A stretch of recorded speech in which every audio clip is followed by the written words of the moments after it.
Sir congratulation sir first of all. Thank you. యాక్చువల్గా ఏంటంటే cinema అయితే చాలా బాగుంది సార్, చాలా అంటే చాలా బాగుంది మూవీ. మాస్టర్ మైండ్ గేమ్ అనుకోవచ్చు, అంత బాగా తీశారు. ఇక్కడ వచ్చేసి ఏంటంటే సార్ సంధ్యలో చాలా మందికి ఒక డ్రీమ్ ఉంటుంది, అంటే ఆర్టీసీ క్లాస్ రూమ్లో మూవీ పడాలని ఒక డ్రీమ్ ఉంటుంది. మీ డ్రీమ్ అనేది ఫుల్ఫిల్ అయింది నేను అనుకున్నాను సార్. దీనిపై మై డ్రీమ్, నా డ్రీమ్ ఫుల్ఫిల్ అయింది. Thank you. ఒక్క షో ఇచ్చారు, నా డ్రీమ్ ఫుల్ఫిల్ అయింది. ఇంకా ఎలా అనిపిస్తుంది సార్, అంటే పీపుల్ కూడా మంచి రెస్పాన్స్ వస్తుంది కదా? చాలా చాలా చాలా హ్యాపీగా అనిపిస్తుంది. ఆడియన్స్ చాలా బాగా రిసీవ్ చేశారు. హిందీ ఆడియన్స్ కూడా చాలా బాగా రిసీవ్ చేశారు. తెలుగు ఆడియన్స్ కూడా చాలా వాళ్ళకి అందరికీ నేను థ్యాంక్ యూ చేతిలో జోడించి నమస్కరిస్తున్నాను. థ్యాంక్ యూ అందరికీ.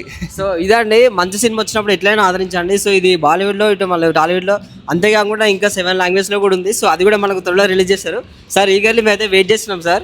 మాకైతే ఇది చిన్న లింక్ అయితే మాకు రిలీజ్ అయింది, అది నిజమేనా సార్? అంటే ఇన్ని లాంగ్వేజెస్లు ఉన్నాయి? అవును, షూర్. అది తెలుగు, హిందీ, తమిళ్, కన్నడం, మలయాళం అన్నింటిలో రిలీజ్ అయింది. తప్పక చూడండి. It's a different kind of story. ఇంతవరకు ఈ లైన్ కాన్సెప్ట్లో ఏది రాలేదు.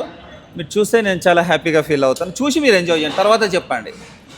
సో ఇది మీరు కామెంట్ కూడా చేయొచ్చు దానిపైన, సబ్జెక్ట్ ఎలా ఉందనేది. సో ఇదే అంటారు కదా కొంతమంది, అంటే టేస్ట్ బాగుంటే 10 మందికి చెప్పండి, లేకపోతే చెప్పొద్దు అంటారు కదా. సో సార్ ఏమన్నారంటే మూవీ చూడండి, మూవీ బాగుంటేనే మీరు కామెంట్ కానీ రివ్యూ కానీ ఇవ్వండి, ఇంకా వేరే వాళ్ళు చెప్పండి అన్నారు. సో ఇది ఎందుకంటే ఆ కాన్ఫిడెన్స్ అనేది మూవీలో ఉంది కాబట్టి, అంత దమ్ము ఉంది కాబట్టి అనేది సార్ అని చెప్తున్నారు. సో ఖచ్చితంగా మంచి మూవీస్ వచ్చినప్పుడు మాత్రం ఖచ్చితంగా మీరు ఎంకరేజ్ చేయాలని కోరుకుంటున్నాం. Thank you sir, thank you so much. All the best sir. 100 crores collect చేయాలని కోరుకుంటున్నాం. Thank you sir. Thank you so much.